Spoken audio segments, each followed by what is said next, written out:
So without further ado, I'm going to hand it over to Mary, and thank you, Mary, in advance for teaching us about that. Thank you. Great introduction. Let me get started.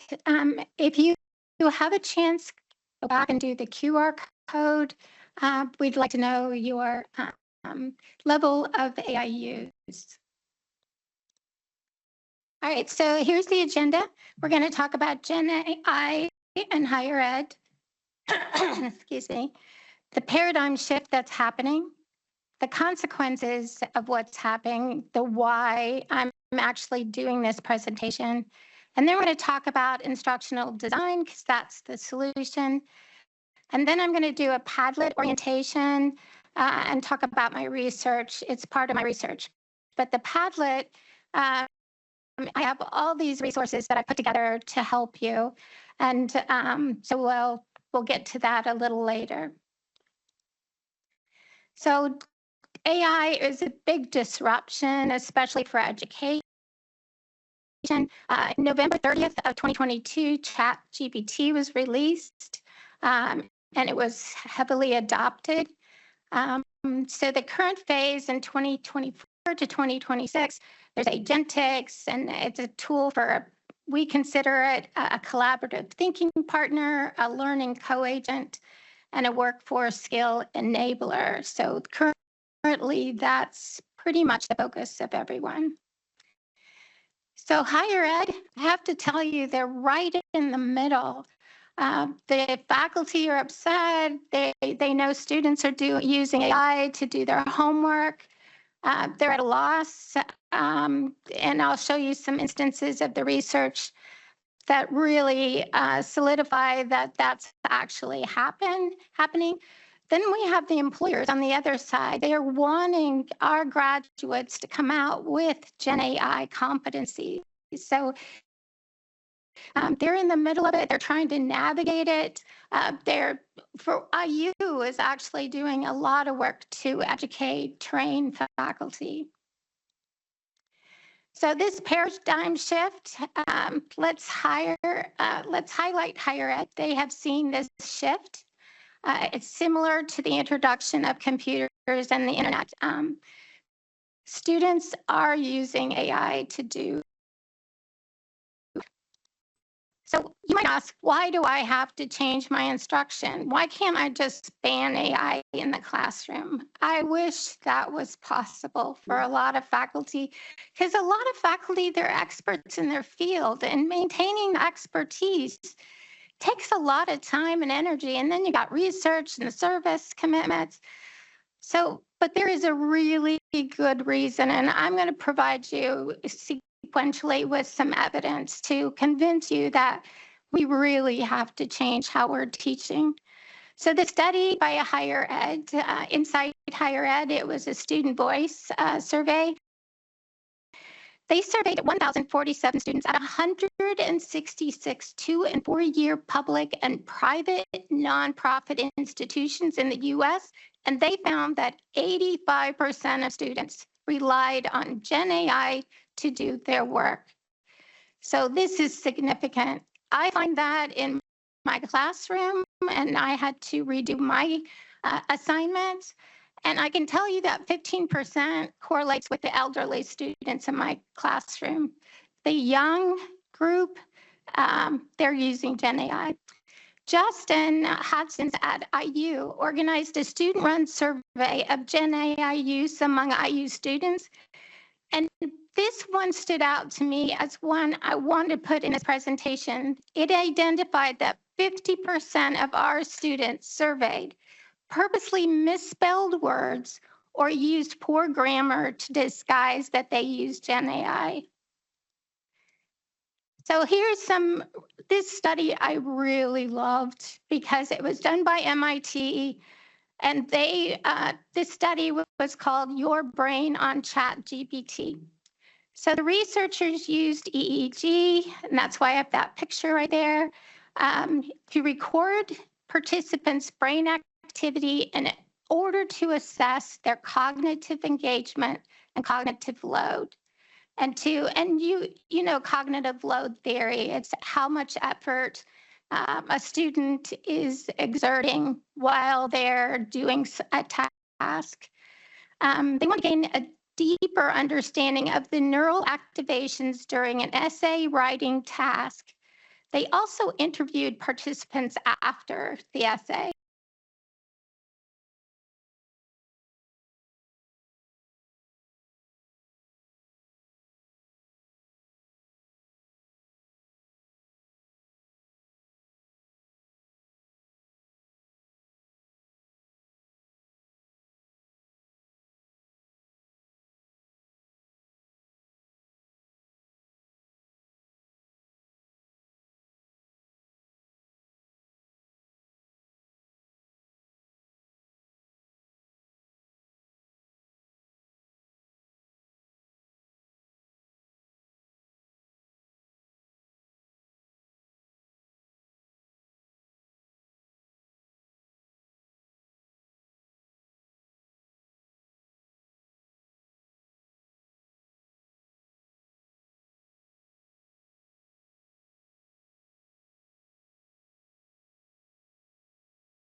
A portion of their midterm because they all used AI to generate their entire response.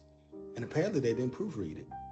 Let me show y'all how I pick up on it. So this discussion post was a portion of my students' midterm, and if you look, it's normal, right? But if you copy and paste this and look closely, in white ink, I hid, placed the word Madagascar somewhere in the response in a way that makes no sense. But if you uncopy and paste it, you can't see it. So if Madagascar was somewhere in my student's response in a way that did not make sense, I knew that they copied and pasted the entire thing and just threw it in AI. And oh my God, you would be amazed at the bizarre usage of the word Madagascar that I saw in these students' assignments. because first and foremost, Madagascar has nothing to do with the Industrial Revolution. Second, it was more than obvious that they didn't even go back and reread these responses. So yeah, 32 out of 35 students failed a portion of their midterm, and that's out. So students, if you're going to use AI to generate the entire response, at least ensure that it makes a little bit of sense. Try to put it in your own words, something. 32 of my 35 students.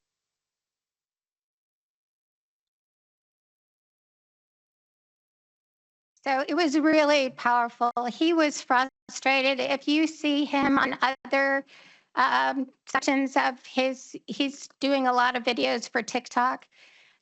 He still talks about how he feels he's out there floundering, and he really doesn't have any idea of what to do about this situation. So Wang et al., they outlined a disturbing trend in some educational settings. Students use AI to complete their assignments, and then educators use AI to grade them. So do you think this is ethical? So really, basically, the students aren't learning. They are submitting their assignments to AI. They're submitting as their own work to the faculty, and then faculty are uploading it to AI to grade it. So it's not, I would say personally, I would never upload a student's assignment and have AI grade it, but it is documented, and they have found that this is being done, and it's just not, it's just reinforcing GenAI is not going to catch students, the submitted assignments, catch that it was done by AI. So here, it's just not an Indiana University problem or an Indiana problem. I know some of you are from other universities. It is this university put out this statement. I just want to read a few lines of it, and then I'll show you who this is coming from, what university. So a challenge much bigger than technology is much of the public discussion about AI focuses on tools and productivity, but education faces a deeper challenge. So it's relevance. How do we prepare graduates for careers where AI is embedded in daily practice, engagement? How do we ensure the learners remain active, meaningful, and relational? Trust. How do we maintain confidence among our employers and society that our qualifications certify genuine capability of our students? So that is it in a nutshell. And here's the University of Sydney. I have a lot of connections in Australia, and they really are doing great work on understanding the issues in higher education and then doing something about it. But I really want to put this here so that you understand it's not Indiana, it's not the US. I was at a conference in Spain, and that was what everyone was talking about from multiple countries. So the solution is instructional design, and you'll see as we go through some examples, it really will make a huge difference. This is an increasing need to move beyond traditional assignments like we've had, and design learning experience that are either AI resilient or AI integrative. We need to transform our instruction. It must evolve in order to capture true learning of our students. Because right now, it's machine learning, right, for a lot of students. So GenAI resilience, it's a pedagogical strategy and assessment designs that foster authentic student learning, critical thinking, and academic integrity. And then the integrative approach, it incorporates AI literacy into the curriculum by requiring students to engage with AI outputs critically, build upon them in meaningful ways, and document their use ethically and transparently. And you'll see how critical that component is.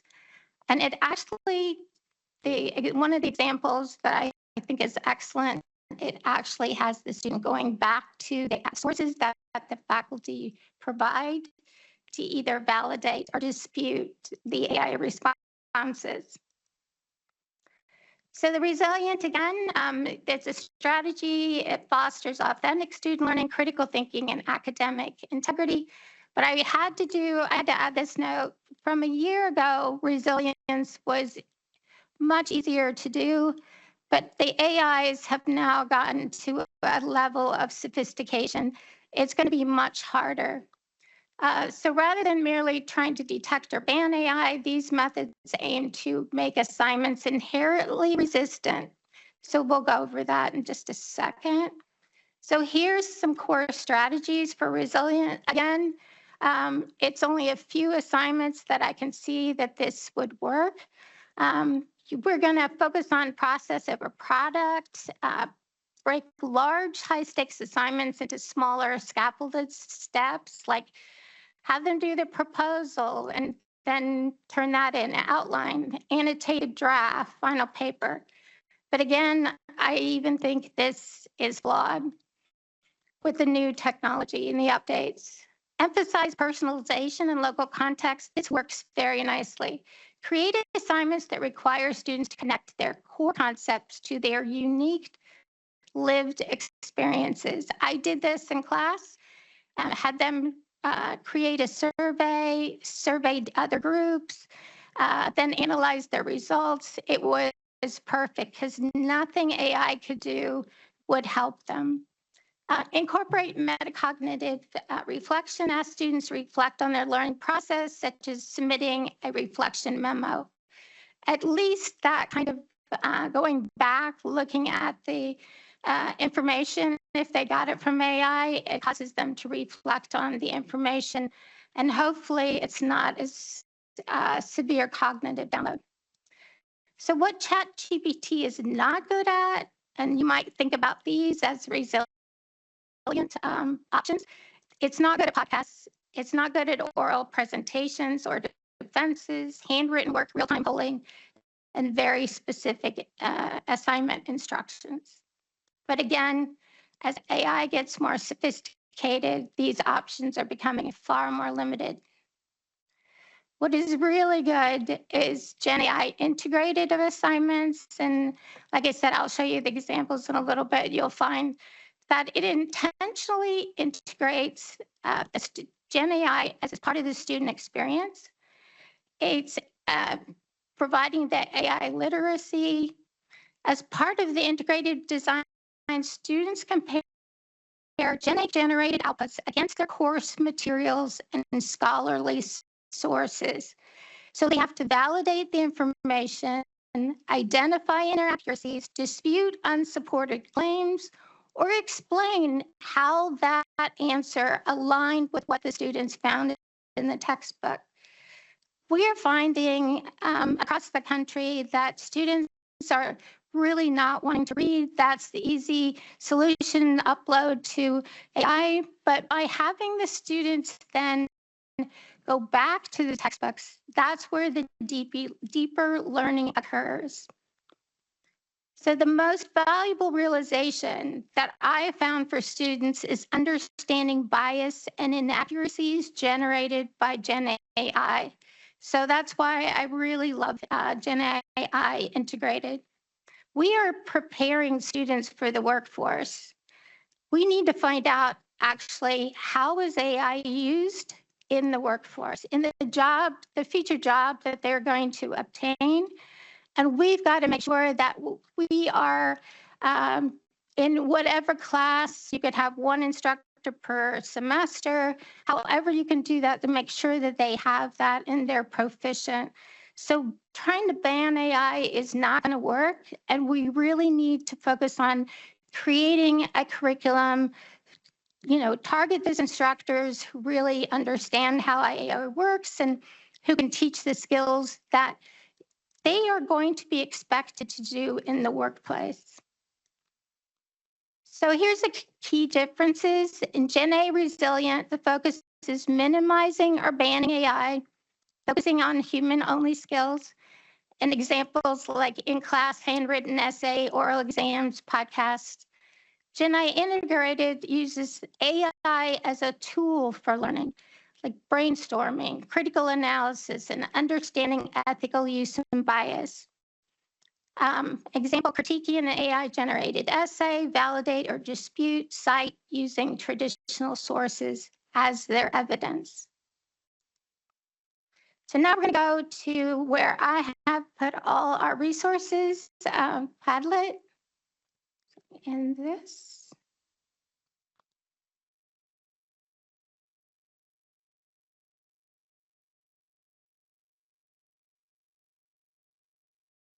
All right.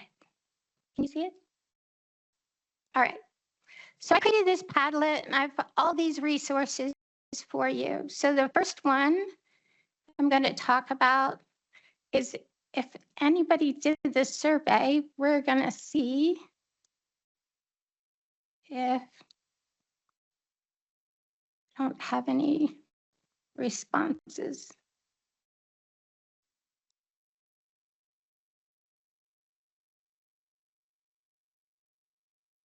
Okay.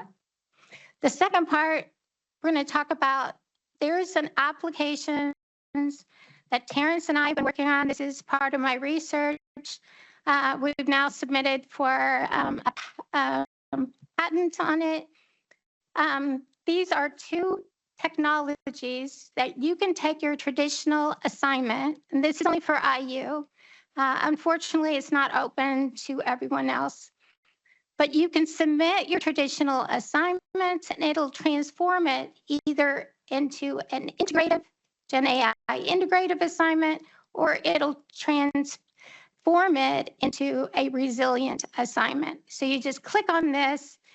If you have an IU Gemini account, which is restricted more than Open Gemini, then you'll be able to submit your assignment. I put here the instructions just to ensure that faculty are creating these GenAI transformative assignments that map to their course. We're having you answer these particular questions. We want to make sure where's the course placed, course descriptions, and this actually helps AI design a better end product for you. The more specifics that you input, the better the output will be.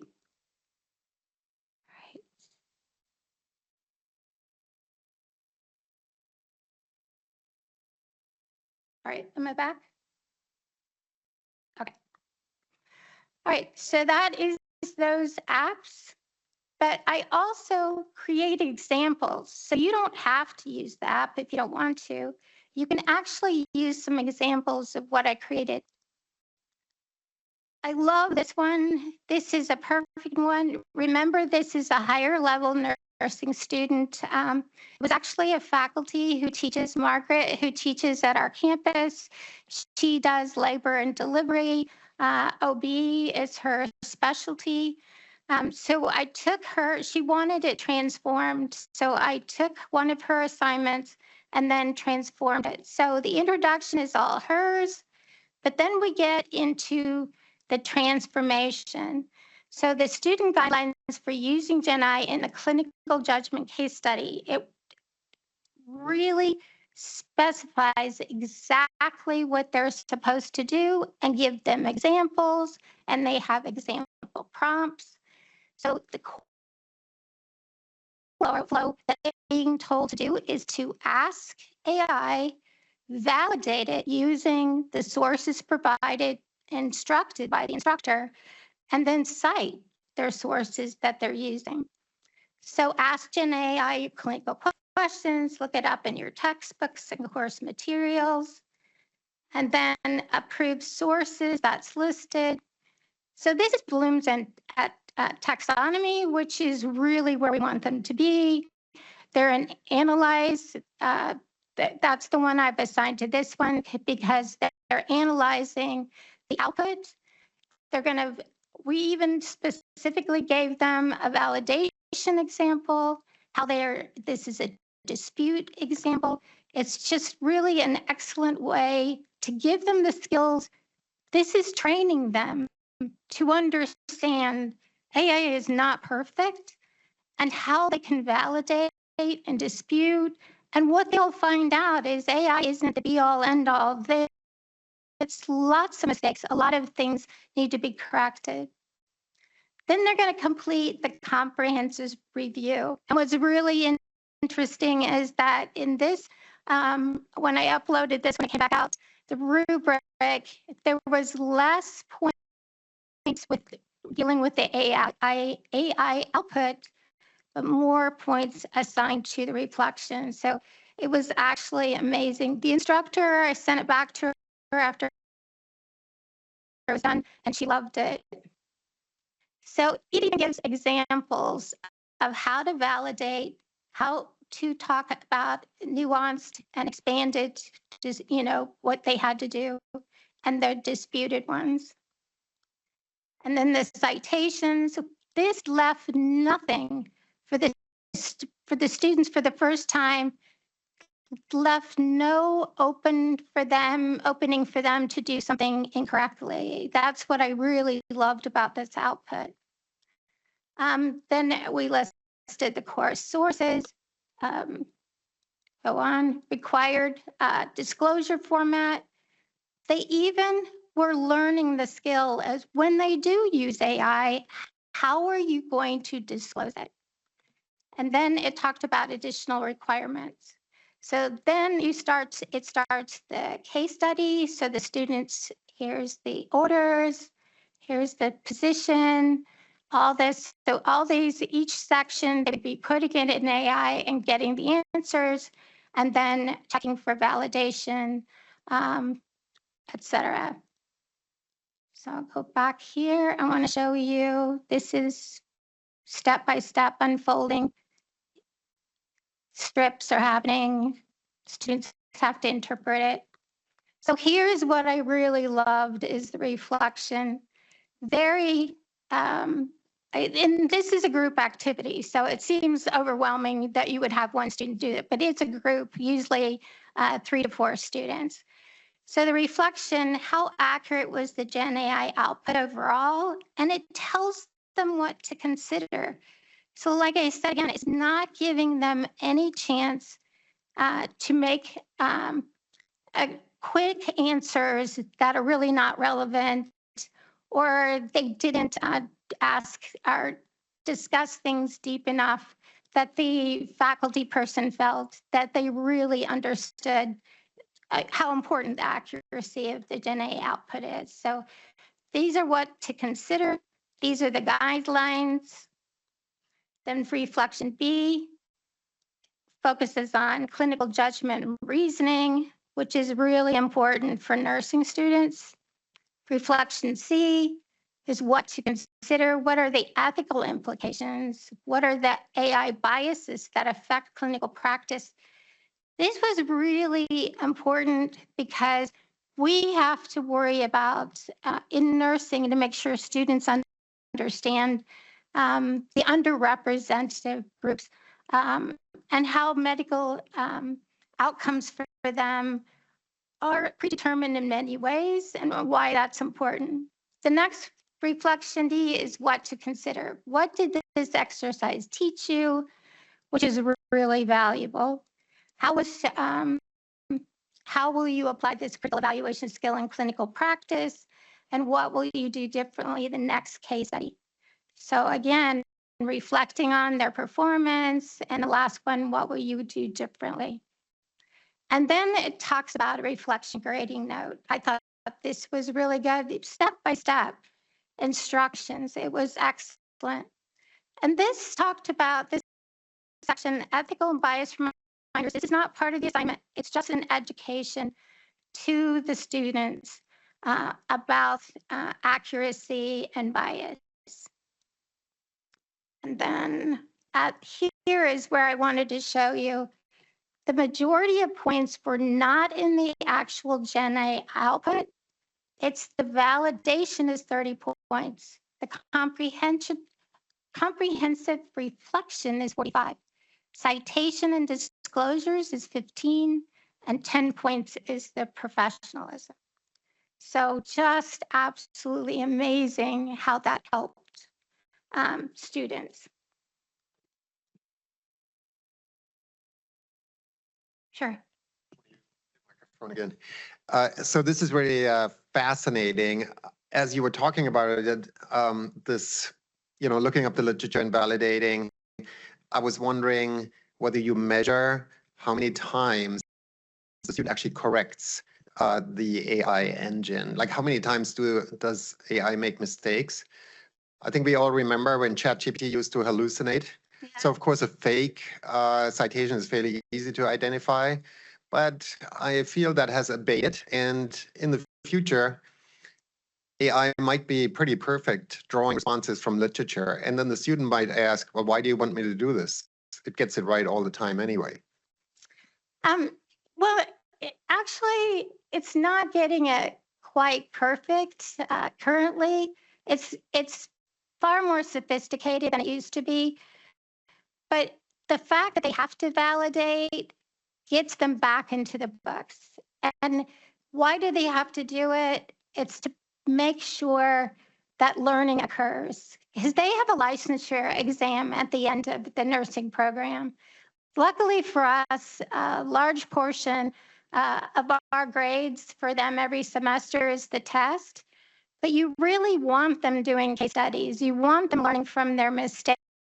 And so having them use GenAI responsibly, understanding GenAI is key to these types of case studies. So, but I hear what you're talking about. Okay, the next one I'm going to talk about, I have several examples here for you. Oh, this one. So when you have time, you can go back in and look at those. Let me go here. So this one is an example of a GenAI resilient one. This is assignment is an in-class collaborative activity. It was, it talked about debates were good, design for higher order. So what I did was I had group assignments, and every week we worked on a portion of this assignment. Let's see if it shows up. Are you seeing the website? Okay. So I had them do a curriculum for a hospital. Luckily, hospitals have closed systems. It doesn't matter whether it's AI system or, the health records information, all of it is closed. So the students did not have access to this specific hospital. So context was critically important. They could have AI help with a few things, but in general, because I taught them how to create agents. I taught them how to use it to design case studies.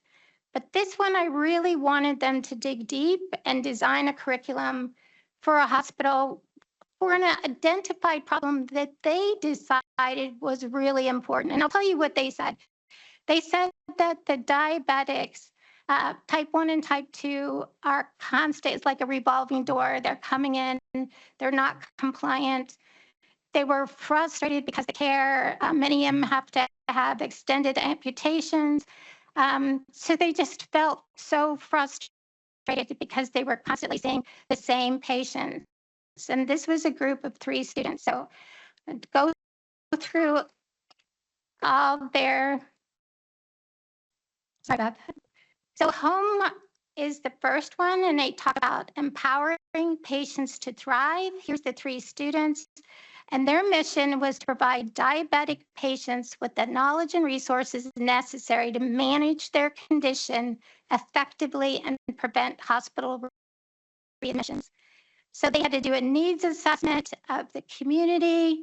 They created a survey that they would send out to find out more information, because when you create a curriculum, you really need to know your population. What are their needs?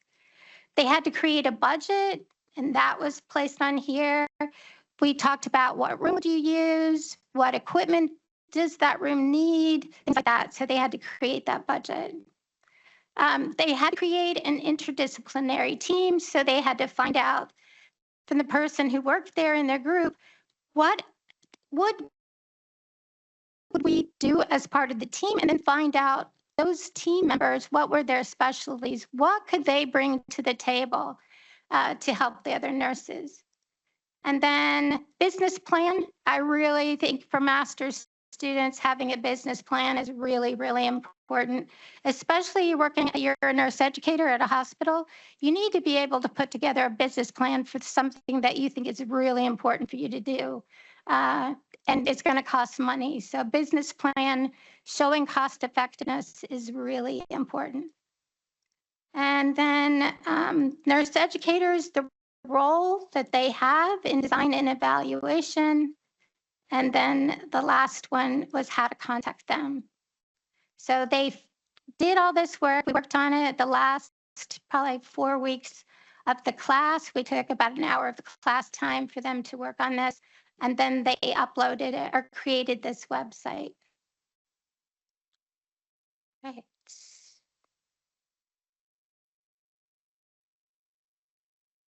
Are we back? Okay, thanks. Sorry, guys, I have to flip back and forth, so I got to make sure you can see it. So that was a resilient assignment. I have more for you to view and the rationales behind them. This one, for those at IU, I'm hoping that you'll use this because you'll have access to this. We'll make sure after the presentation that you have a link that you can get to all of these and you can download examples and everything. So, but if you wanted to take one of your traditional assignments and upload it, I'm hoping that you will. This is a different Padlet and it's only for you guys who are participating here. And maybe if you're not from IU, you still can upload assignments after seeing the case study, how it was done. If you transformed yours yourself or tried to use A to do it, please upload it. We work in silos. You don't have to put your name on it, but other people can get ideas from what you have done. And always remember, you are the human. When you get your output, make sure you go through it line by line, make any corrections, and then upload it. Because it doesn't always get it perfectly, but we have been really, Terrence and I are really impressed at how well it's doing. All right, and that is your site alone. It's only for the people on this. The professional development, I'll go through that in a minute. There's a post-workshop survey. This is my research. I'm hoping afterwards you have an option to upload if you did have an art, your assignment uploaded and transformed. The last question on the survey, you can upload it, but you don't have to. If you could just make sure you do the 10 questions, and we'll send that out. You can go here and do it, or we'll send it out 3 days after this workshop. I also wanted to explain the TILT transparency in teaching and learning, why we have these questions before you submit to transform your assignment. So this goes over why this is important. In case you're interested, I wanted to give you resources. This is a really good resource if your department decides, yes, we're going to look into creating a curriculum for our students. This was an excellent resource. And this is the team for this, me and Terrence, who's sitting over here to my right. Here's our contact information and who we are and where we are. We're the ones that are working on and going for a patent for this transforming applications. All right, now I'm going to go through the how-to guide. I said I would add this on, and I'm going to go through, just highlight a few important things, but this is a step-by-step guide. I call it a job aid. So as a faculty person, it explains all the major ones that we have access to at IU and how to go about it, how to log on, what features it has. It's explained in detail. Hang on a minute. So the first thing it goes over is prompting. So say you're a beginner, you're gonna want to start with core. Core is a very easy, it talks about context, objectives, roles, and examples. The next level is Rocket. It's a prompt writing acronym summary here, and it talks about role, the objective, the context. They use K just to make it work as an acronym. Specify expectations like format, structure, number of examples, E, example, and T, the tone. And then this formula is specific, actionable, and tailored, and that's why it's really powerful. And that's if you're getting more advanced. So advanced prompting, you can flip the script asking AI to help you. I thought this was really powerful, especially for beginners. It's instead of guessing, let's use everything AI knows, including the right questions to ask. So you're going to ask it to ask you questions, and then the first one they ask is, which clinical judgment model do you want to align with? So then you give them the answer, and they give you the choices, and then you give them the answer. So which course semester is your BSN program will this case be used? Adult health, adult, et cetera. AI continued to ask great questions. So bootstrapping is when you offer a starting prompt and ask AI to improve it. This is powerful also for beginners. So I'll give you the options and the results. Then you have meta prompting.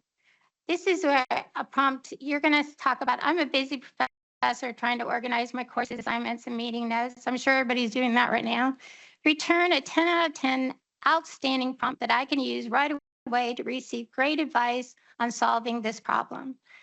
So the response, that's a fantastic request to get to the most tailored and impactful advice on managing your demanding schedule. You need a prompt that clearly defines your role, current pain points, and desired outcomes. So really helpful if you use a meta prompt. So those are all examples. I put a disclaimer here because IU policy for ethical use in AI disclaimer is that you are going to document exactly how IU policy has stated for those working for IU.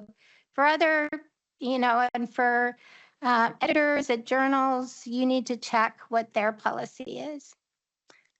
Necessary ethical caution. While the script focuses on transparency, faculty must adhere to the following strict policy before using it. Privacy, confidentiality reminder, do not put any confidential, proprietary, student-specific, or non-public university data into any external GenAI tool. Entering such data violates institutional policy and data privacy laws. So I really wanted to go over that because of how important it is. We get excited about AI. You might put stuff in there. I'm going to have them grade my students' assignment. But at IU, students have intellectual property rights. And when you go in and outside AI and you upload it, you're actually violating their right. All right, so next then I go through all the instructions step by step, how to do GenAI. We're going to talk about Google and NotebookLM first off. I love Gemini, but I really, really love NotebookLM. I use this, teach it to my students. It helps them create essays, questions, which really helps provide a deeper understanding of the content. When they get an essay question, they try to answer it, and then they go back and see the correct answer.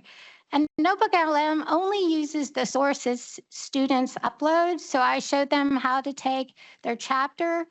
The neurotransmitter was the one that was really driving the students nuts. They were having a hard time understanding it.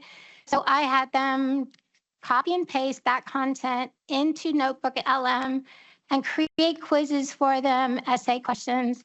And it really helped. They absolutely loved it. Rather than using AI to just get their answers to their homework, this is a way for them to use it that helps them study and do well in their classes. So then I talk about the different sections: chat, gems, Canvas, deep research, guided learning. So you'll learn all these functions. And then I did a shortcut table, kind of showed you the different ones, what they were for. And then Storybook. This one I absolutely love. It's not as obvious as it was when it was a beta, but I wanted to give you options for examples. It was an amazing how it'll take a narrative that you provide and turn it into a storybook. If you have children or grandchildren, I'm telling you, this is amazing, but not great for education. And then I describe GEM and NotebookLM in detail, then studio features. Then I go into ChatGPT, and always remember ours at IU is ChatGPT EDUC. That's where we can upload and do a lot of things. And the websites I give you are resources to tell you what is allowed to upload to which IU-contained AI programs. So I have the checklist, at a glance, choose the right function, availability, how to create images. You saw my images. That's one of my favorite things to do, is create images to represent my narratives to different assignments or things that I'm working on. And then Copilot is the last one. I really hated Copilot, didn't find it very useful. They have updated it. I'm really happy how it is improved dramatically, because it's university approved.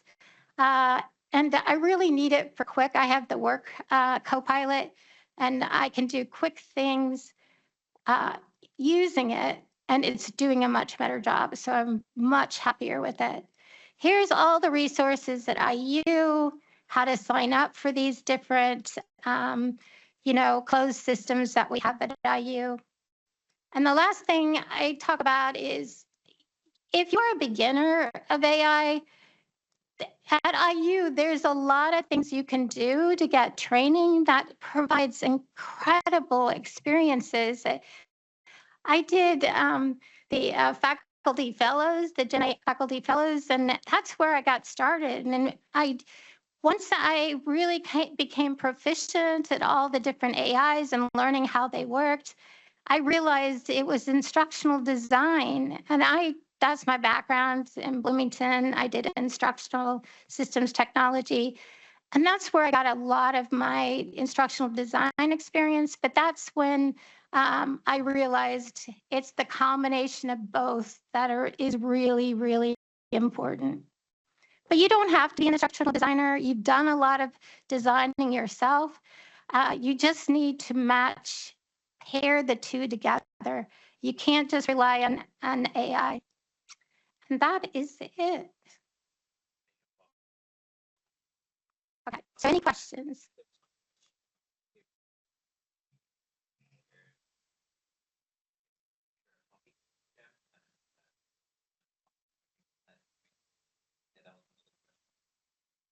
Okay.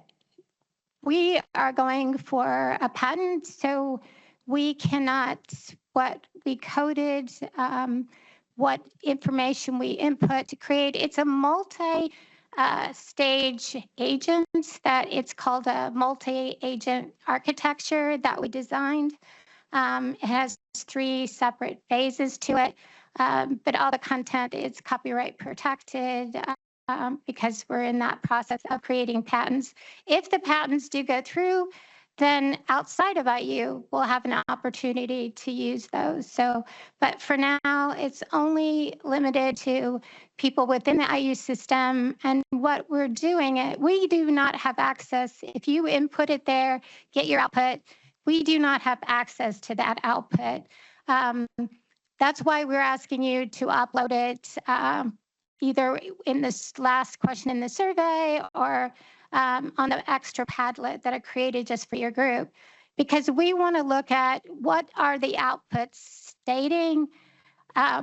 Did it go awry somewhere? Because I can put in instructional design instructions that will eliminate that error that it can make. So we're feeding that multi-agents to do exactly what we want it to do. And the only way to know if it's an error or if it's wandering in a different territory is to see the outputs.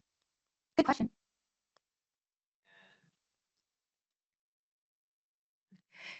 Yeah, in the Padlet, I put Terrence and I's, our email, and our information. So it's the last, you have to scroll all the way over to the end to find that information. But we're the sole team working on this, and it's been so much fun. And I really, really enjoy it. Why we got into this, why it was so important is faculty are so angry. Some that we've met are really, really angry that this is happening, that these great assignments that they had that are now worthless because students are uploading it to AI to get the answers. I had one faculty person who was so angry because the student turned in a graduate level, this was a second-year student, a graduate level essay, and he knew that he wasn't responsible. So I told him, I said, I would have a post discussion and have them defend that assignment that they turned in, because then they'll have to go back and learn the content. And I said, really, they're still going to learn, even though they used AI to do it. Having to prepare to do oral arguments in the classroom is a way to, all right, they used it, but hey, they're still going to learn the content, which he was so disheartened by the fact that he knew the student didn't do it. But you have that secondary thing, and he did do it. I haven't heard back from him how that went, because it was at the end of the semester.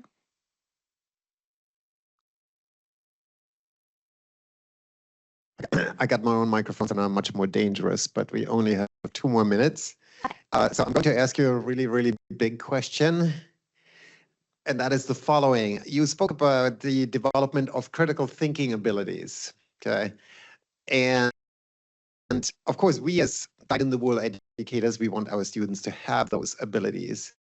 However, societal pressures are such that a lot of what's happening these days actually benefits from the absence of critical thinking abilities. When you think about misinformation and disinformation on the internet, that stuff gets millions of views because it has millions of not critical thinking viewers.